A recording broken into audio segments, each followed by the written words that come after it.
Good evening. Mustafa, I want you to sit right over here. Sit right over here, Mustafa. Because I know as I do this material here, once you do it 3 times, it's yours, you know? So I want you to be close to me.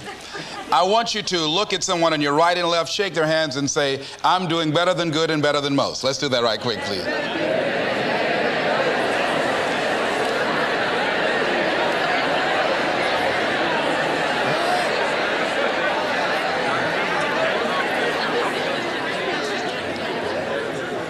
All right.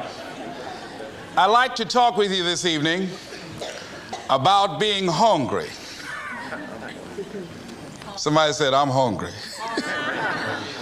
It is something I like to share some ideas and thoughts with you. I'm not asking that you believe anything that I say. I'm not asking that you agree with me.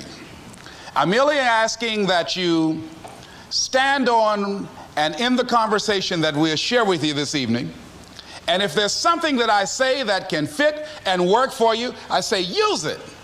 If not, discard it and let it be. Is that all right? Yeah. Say, that's fair enough. Very good. All right. One of the things I have realized, and many of us have, that if you want something out of life, if you want to change yourself, if you want to acquire something, if there's some goal that you want to reach, that is really not easy as some people will make us feel. That living your dream, changing your behaviors, overcoming negative habits, it's challenging. It's hard. That living alone is just very difficult. And once we begin to come to grips with the fact that living is difficult, life is very challenging. I heard a song once by a guy named Dimples called, If It Ain't One Thing, It's Another. I say to you, if it ain't one thing, it's 12 others. Always something. You will never ever have a problem-free moment in life. Somebody said, and I like this, that you either in a problem or just left one or headed toward one. Anybody found that to be so? Raise your hand if you know what I'm talking about. I mean, there's always something. So how do we begin to nurture that hunger? What are the characteristics or the qualities of people that are hungry? What will it take for me to get some of the things that I want? And being hungry for those things. Number one, you've got to work on yourself. It's very important that you engage in an ongoing process to develop you. Spend more time on yourself than what you've been spending. It's very important. You owe that to yourself. I was reading a book by Og Mandino called The University of Success. Read one line, gave me a chill. I didn't have to read anything else in the book. He said, many of us never realize our greatness because we become sidetracked by secondary activity. We spread ourselves too thin, don't know how to say no. And we find ourselves doing all kinds of things and never ever have time to do those things that we need to do to work on ourselves. And then there goes a second, there goes another second, there goes another second, and we can't stop and hold time. And before you know it, you wake up one day and you're behind on your dreams and your bills.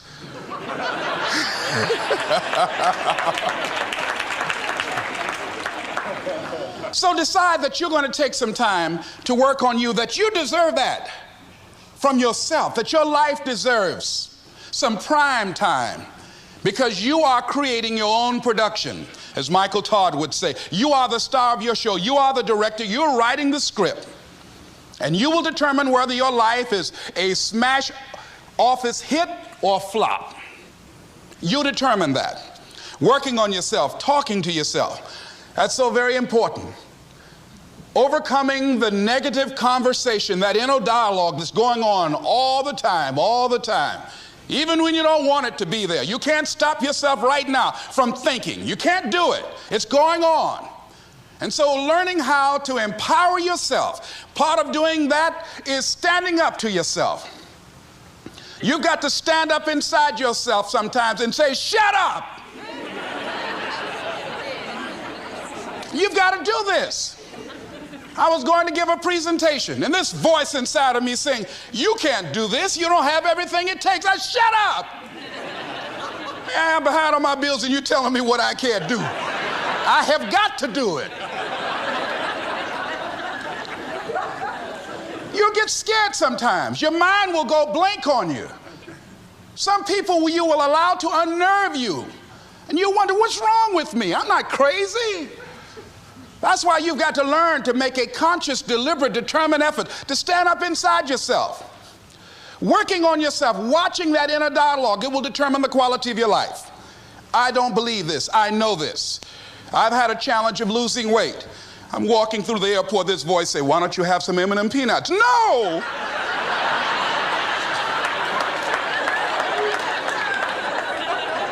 Well, just one. Then after you eat that, you might as well have a Snicker now, you sucker. I mean, it's challenging. My mother fixed the kind of sweet potato pie you can't eat with your shoes on. Have to take your shoes off so you can wiggle your toes. It sticks on my fingers. It says, eat it. One little bite won't hurt. That voice, constantly. Little demons from Colonel Sanders driving my car in there. I had to say, no. I'll diet tomorrow. I saw a skinny man get hit by a truck. Had he had a little bit more weight, he might have lived, you know. Some of you know what I'm talking about. Raise your hand if you know that. That voice is awesome. So you have got to stand up to that voice. When you're working on something you want to achieve, you have got to stand up to that voice. You've got to sell yourself every day on your abilities, on what you're doing, on the goal that you want to reach. You've got to sell yourself every day, according to your level of belief. It will manifest itself in what you're doing. Whatever we have right now, whatever we're demonstrating in our lives, is a result of what we believe subconsciously that we deserve. And part of increasing that belief level is that you have got to convince yourself every day. You've got to sell yourself. I do a lot of training for many corporations, and I conduct sales seminars, and I've heard all kind of guys doing techniques and training people techniques of how to close sales and how to work with and begin to control the sale and how to ask for the close. Let me share something with you. You can learn all the techniques in the world. If you don't believe in yourself, it won't happen for you. I learned all of it. So that's why I do a training called Focus on the Seller. You've got to focus on you.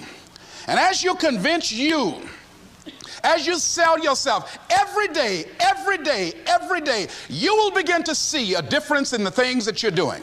Selling yourself on your ability to perform a job, to achieve a certain objective. Telling yourself every day, here I go again. And I got what it takes. This is my day.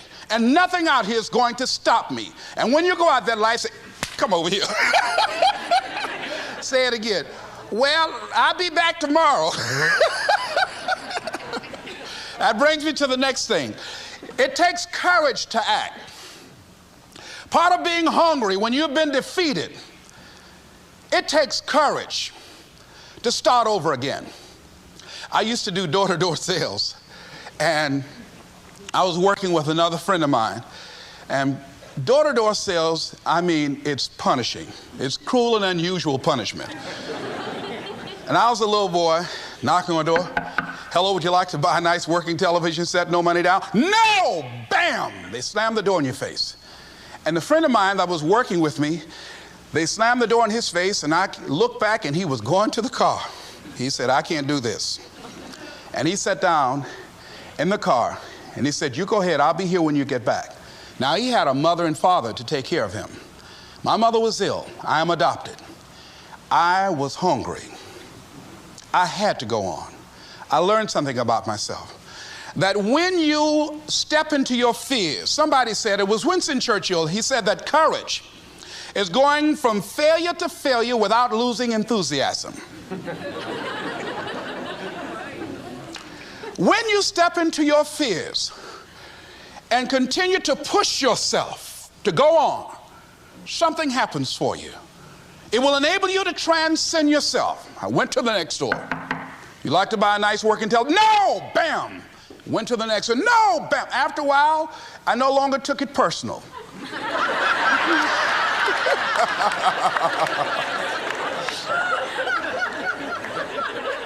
And I began to play a game. I said, well, I know there's a yes out here somewhere, and I'm going to keep on till I find it. And I'm not going home until I do.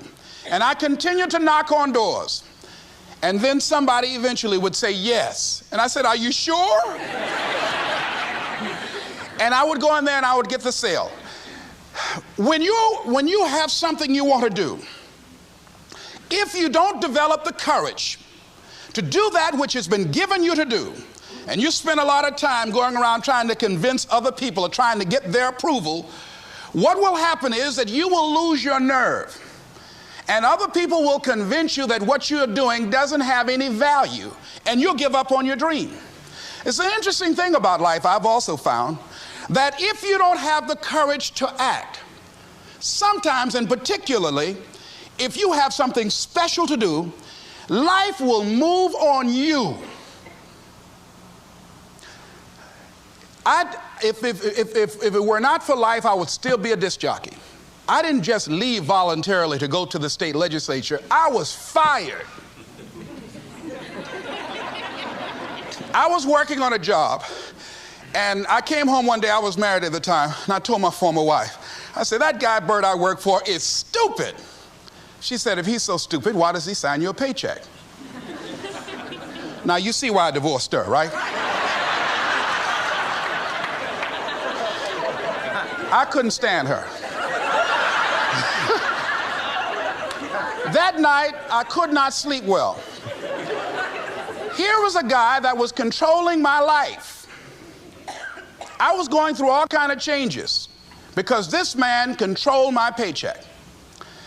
And it was Carlyle who said, truth crushed to earth shall rise again. Winston Churchill said, the truth is incontrovertible. Malice may attack it, ignorance may deride it, but at the end there it is. And we know scripture that says, ye shall know the truth, and the truth shall set you free. And the truth that I had to come to grips with, that I wasn't in charge of my destiny. The truth was that I wasn't giving all that I had. The truth was that there are some things that I wanted to do, but I didn't have the courage to act on those things. And the truth was that Bert Childs was a blessing to me. He made life so miserable for me, I had to start looking at my life differently. I started going to work earlier. I started being the last one to leave there. I started working harder than anybody else. The other guys could not. Why would you work so hard, Les? I said, I'm not working for them. I have been cheating, Bert, I thought. I've been cheating myself and my family. Wherever you are, whatever you're doing, do it with everything that you have. Develop the habit of giving more than what you're paid for. Develop the habit of setting standards that others will be measured by. Someone said, do not go where the path may lead, but go where there's no path and leave a trail. All right? It is easy to be negative today. It is easy to have low morale today. I was at a corporation and they're going through downsizing and going to lay off some 1,500 people over the next few weeks. It's very depressing there. And those people that stay there 9 times out of 10, they're just going to do just enough to keep from getting fired. Anybody can do that. But if you can begin to harness yourself and say that where I am, I'm going to do the best I can with what I got, because that is an expression of who I am. If you get into the habit of just being mediocre, it will become a part of your consciousness. If you get in the habit of giving less than what you have it within you to give, it will begin to reflect itself in your personality. It will begin to damage you psychologically. And you don't want to be a part of that kind of self-destructive behavior. And so you want to set some high standards for yourself. The next thing, part of what feeds that hunger, you've got to develop a sense of urgency.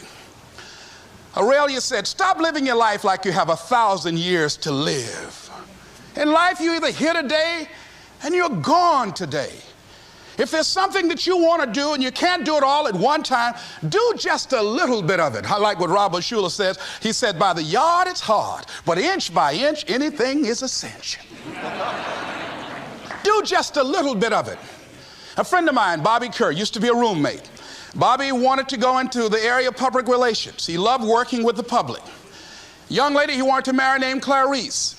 Bobby was a great procrastinator. Pretty soon the job where Bobby worked, they transferred him to another location. He went out to celebrate with the people on that new job site. And Bobby suffered a massive heart attack and died. Bobby didn't drink and didn't smoke, was under 40, and he died. Ask your question, how much time do you have left? How much time do you have left? When you start thinking about that, we don't know. We don't know. Bobby took all the greatness and all of the talent and all of his abilities to his grave with him. One of the things he could have put in parentheses under his name, he didn't use all his stuff. And most of us do that. Most of us don't use the stuff that we have brought into the universe. And we want to make a conscious, deliberate, determined effort to start living life with a sense of urgency and using what we've got. Using ourselves up, sharing what we brought into the universe to share. Because if we don't, nobody else will. Stop wasting valuable time, knowing that if we begin to live our lives as if each day were our last, our lives will take on a whole new meaning. It take on a whole new expression, valuing each moment that we are blessed with. The next thing that begins to nurture that hunger, honor yourself as your word. Don't give your word out lightly. When you throw your word out there and you don't honor it, it makes a statement about you. If you decide to maintain a sense of integrity with yourself, that if I speak it, I'm going to live it. It's who I am. And I'm going to be very cautious in how I give my word to others, and most of all with the commitments that I make to myself, because I want my life to reflect my words and honoring who I am and what I express. Another challenging area in terms of nurturing and developing that hunger in yourself is learning the art of becoming single-minded. Learning how to concentrate. Learning how to focus in. And you'll be surprised at the things that you're able to do. When you learn how to block things out, when you learn how to keep thine eyes single, you'll be surprised at the ideas that will come to you, of the people that you'll be able to attract, of the opportunities that you'll be able to see. You'll begin to see things that have been standing there looking you in the face, say, I can't believe this has been here all this time. Here's a habit that I do.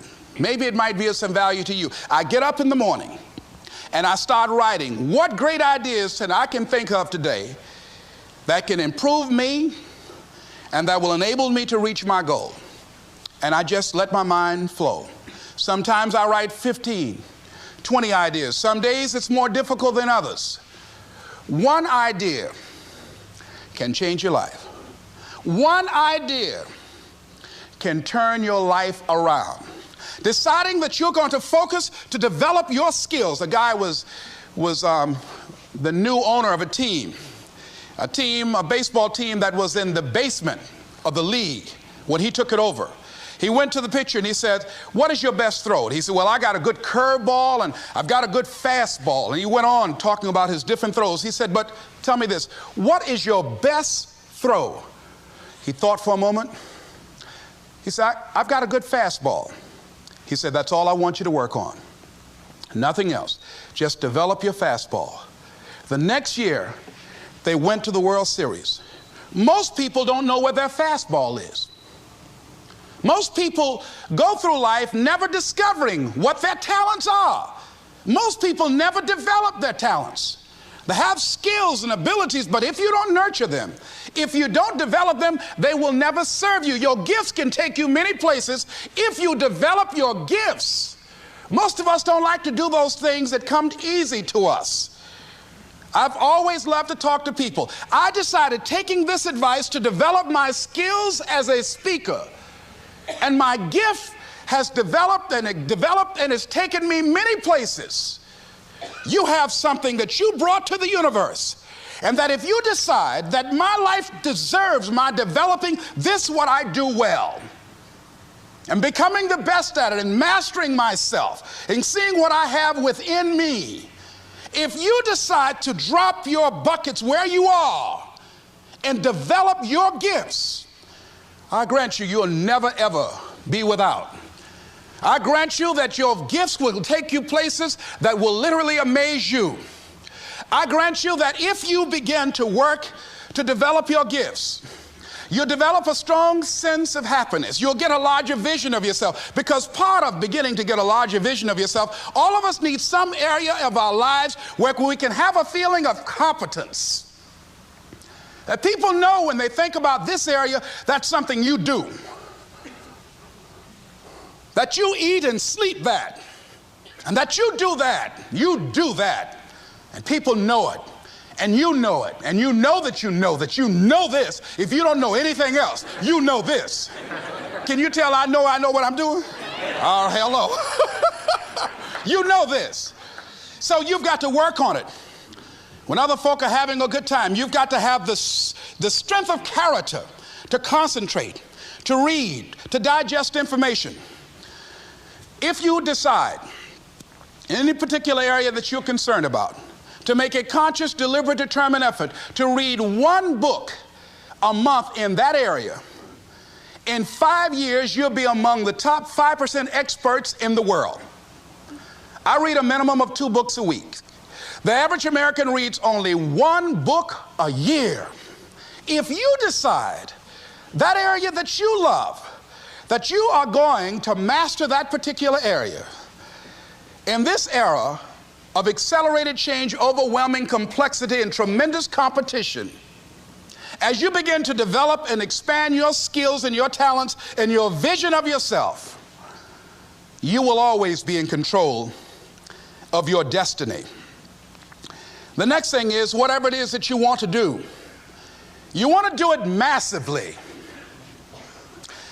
I have a friend who was telling me that his sales were down. I said, well, how many phone calls you make a day? He said, 25. I said, double them. Make 50 or 75 or 100. He said, oh man, that's just too much. What do you mean too much? You behind on your bills? You're talking about too much? You know one way to get back on your feet real quick is to miss 2 car payments? You talking about you're tired? There's no competition out here. Decide that you're going to push yourself. Most people won't do that. Most people give up on themselves easily. You know the human spirit is powerful. There's nothing as powerful. It's hard to kill the human spirit. They asked Benjamin Disraeli, a man who became the head of a country at a time when Jews were not allowed out after 10 o'clock. They said, how did you do it? How do you achieve against such great odds? He said, nothing can resist the will of a people that will stake even their existence on the extent of their purpose for good. That when you have a made-up mind, when you decide that you want to do something, I was reading something the other day, he said, the power to hold on in spite of everything, the power to endure, this is the winner's quality. The hunger, the ability to face defeat again and again without giving up. This is a winner's quality. You have that quality within you. When you're hungry, you don't care about the facts. You don't care about the odds. Doug Williams played for the Washington Redskins, quarterback. John Elway of the Denver Broncos in the Super Bowl. Everybody was talking about Elway. After the Super Bowl, when Doug Williams made a historic passing game, they asked him, said, how were you able, in spite of all of the negative publicity saying that you couldn't win, how did you do it? He said, I ignored my critics.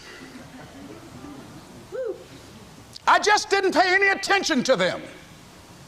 I ignored myself because they kept on saying it so much. There were times I doubted whether or not I can do what I needed to do. There's a Doug Williams in everybody here. There's greatness in you.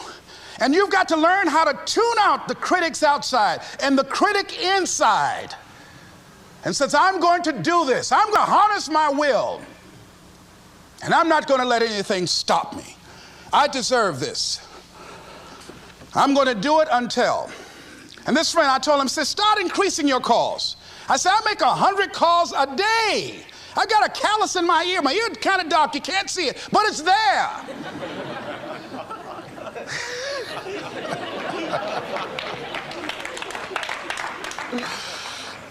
His sales have increased.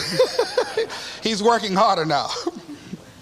The other thing is that if you want something, you have got to be relentless. You've got to learn how to become resourceful. You've got to learn how to become creative. When crises strike in your life, and in the Chinese language, crises mean danger, but it also means opportunity. And this is an opportunity for you to grow. And you've got to be so relentless, regardless of what comes down the pike, that you're always looking for a way to get over, always looking for a way that you can break through, always looking for a way that you can win, always looking for a way that you can strike a telling blow. And pretty soon, I think there's some people watching us in the universe that say, wait, let's call a meeting over here. You know that guy Mustafa? Look at him down there. He won't stop. Just that fool don't know he can't get over. Look here. Why don't we do this? Let him go and let's mess with somebody else. Just let him go on through.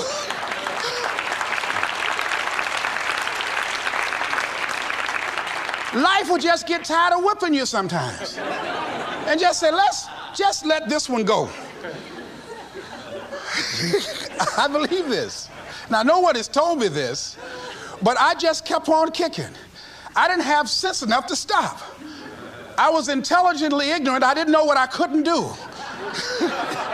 So I just tried anything. And the fascinating thing about life, because you can't get out of it alive, you might as well have a good time, you know? You might as well have a good time. Live your life with passion, with some drive. I was giving a seminar the other day, and I mentioned that I was going to do some training in August with some young teenagers and take about 100 away to a 2 or 3 day camp and wipe them out. Been working on this. So after the speech, one of the parents walked up to me and said, Mr. Brown, I'd like for you to do something for my son. He's not motivated.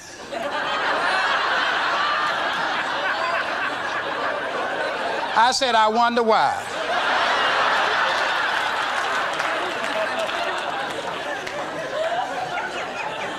I wonder what's wrong with him. He had no fire whatsoever. See, what you do speak so loudly, folk can't hear what you're saying.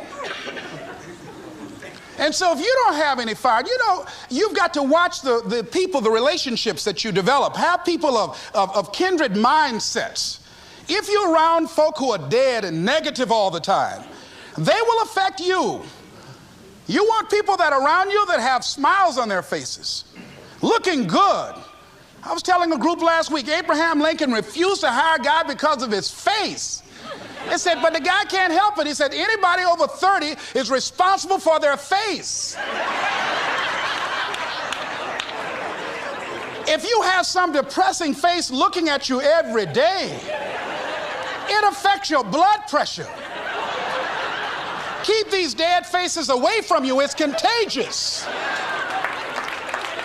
This is serious. So you've got to watch your countenance, watch your face, have an uplifted expression, watch your body posture. All of these things affect you psychically.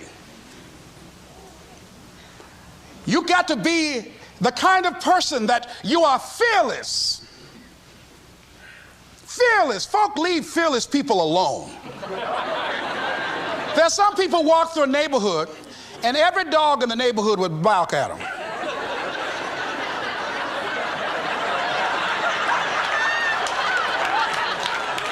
But there's some people come through and ain't nobody gonna mess with this.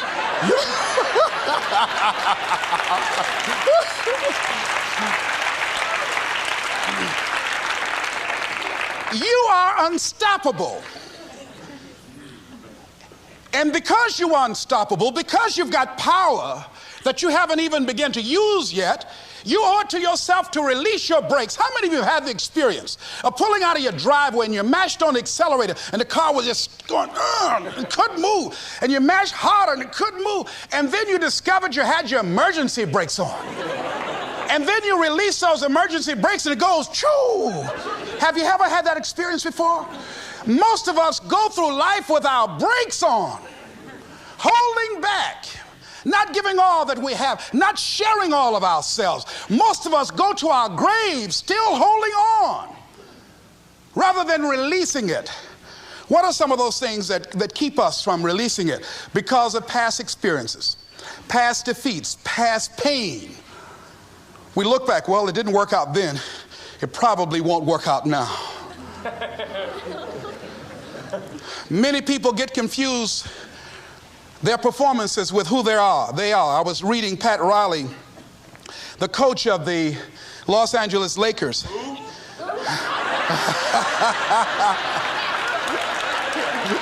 But you're going to like this quote here. After the Trailblazers had blown them out of the water, and I'm sure he said this last night, they asked him, how do you feel? He said, tonight we were exposed for what we are right now.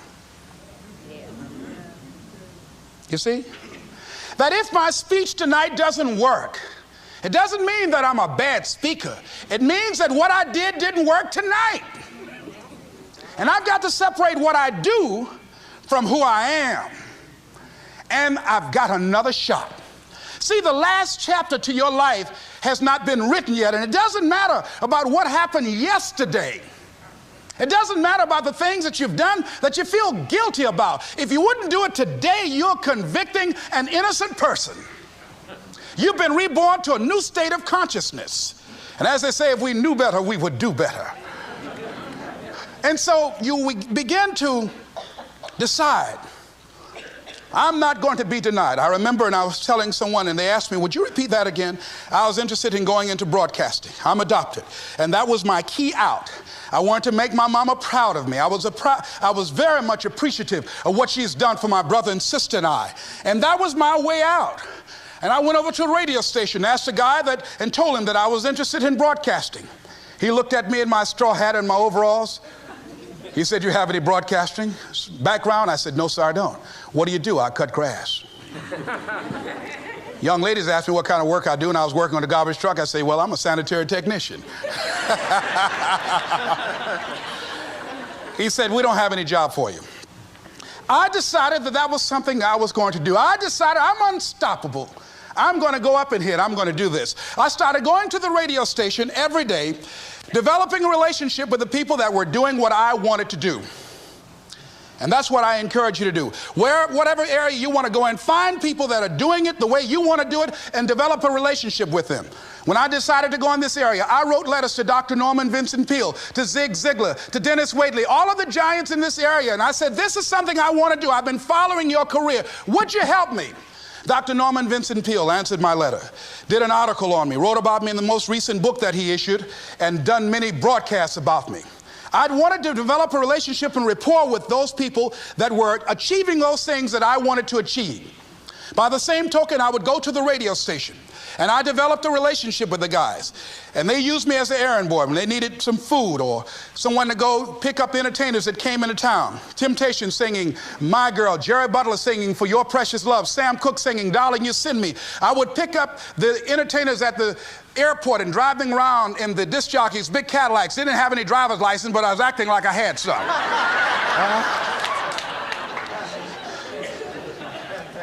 Every day I used to go home and work on my communication skills, developing myself. It was Whitney Young. He said, it's better to be prepared for an opportunity and not have one than to have an opportunity and not be prepared.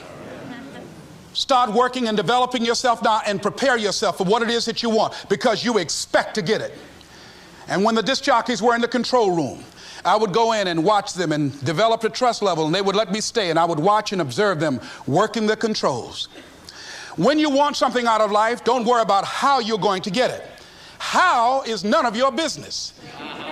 The most difficult thing it is to hold the vision. It's to hold the vision.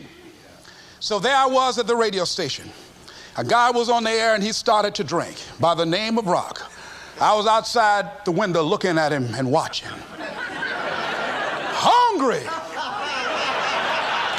and ready, saying, drink, Rock, drink. Pretty soon the phone rang. It was the general manager. I said, hello? He said, Les, this is Mr. Klein. I said, I know. He said, Rock can't finish his program. He's slurring his words. I said, I know. Can you work the controls until one of the other disc jockeys come in? Would you call them? I said, yes, sir. I hung the phone up. I said, now he must be thinking I'm crazy. I called my mama and my girlfriend Cassandra. I said, y'all come out on the front porch and turn up the radio. I'm about to come on the air.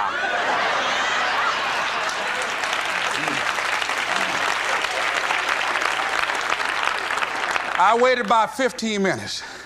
I called him back. I said, Mr. Klein, I can't find nobody. He said, well, why don't you go in there and work the controls until they get there? And don't say nothing here. I said, yes, sir. I couldn't wait to sit down at that turntable, Mustafa. I said, look out, this is me, LB, Triple P, Les Brown, your platter playing Papa. There were none before me, and there will be none after me. Therefore, that makes me the one and only. Young and single and love to mingle, certified, bona fide, and indubitably qualified to bring you satisfaction and a whole lot of action. Look out, baby, I'm your love man. I was hungry.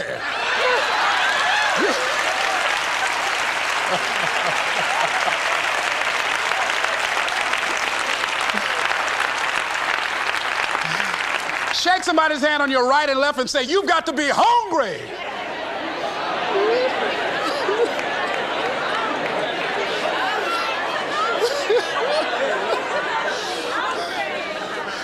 Well, y'all something else. You hear me?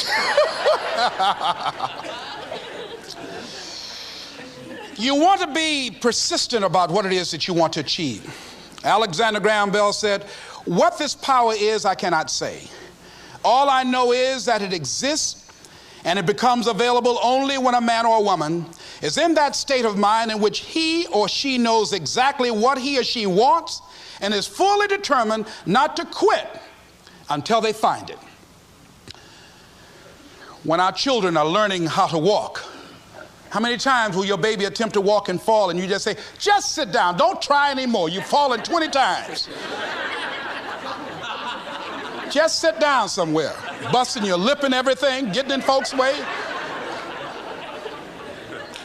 When will a baby walk? It will walk when it walks. That's when it will walk. Les, when will you be known nationally as the motivator? I will be known when I'm known. That's when I'll be known. Don't get caught up in, well, I've tried it 4 or 5 times and things didn't work out. If there's something that you want and you're hungry for it, you've got to do whatever is necessary until. And when you give the best you can and that's not enough, you must do what is required. And don't give up on yourself. Don't throw the towel in so quickly.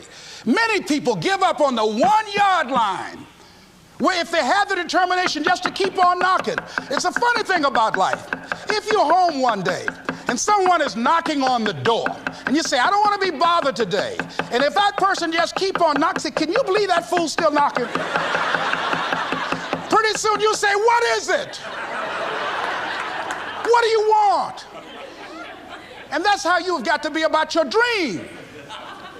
Some people, well, I guess ain't nobody home. I knocked on the door, but nobody came. I heard the television on and people were moving around, but I guess opportunity probably went out the back door. Oh, no. See, life is not just that simple. It's not that cut and dry. And that's why most people never realize their personal greatness, because they're casual about life. And when you are casual about life, you will end up a casualty. Life is serious business. So I encourage you to be persistent, to not decide that, well, I've done the best I can. I guess I just can't have it. Don't make that decision. Many of us make premature decisions about ourselves. Calvin Coolidge said something, a man who was a president that was not known for his eloquence or making any historical decisions, but something he wrote about persistence. And he says, press on. Nothing can take the place of persistence.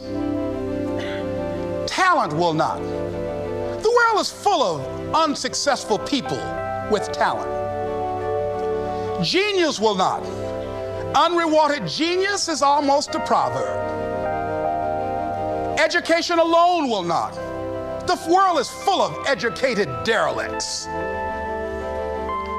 Persistence and determination alone are omnipotent. There's a person that is the embodiment of persistence and determination. A person who decided that some time ago that I'm not going to take anything to my grave with me. I'm going to use myself up, and I'm going to give and give and give until my last breath. This summer, I'm going to be working for her and with her doing training, teaching young people techniques and strategies on how to manifest their personal greatness, teaching them techniques and strategies that will change them at the subconscious level, changing their value systems, and let them see the major role they can play in society. Let's give Mrs. Rosa Parks a round of applause, if you please.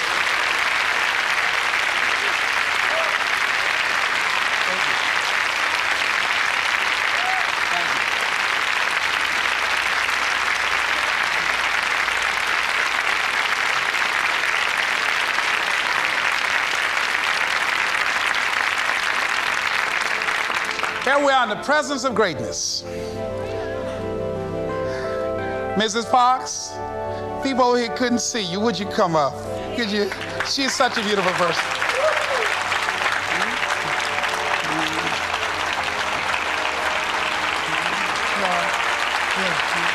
Beautiful person.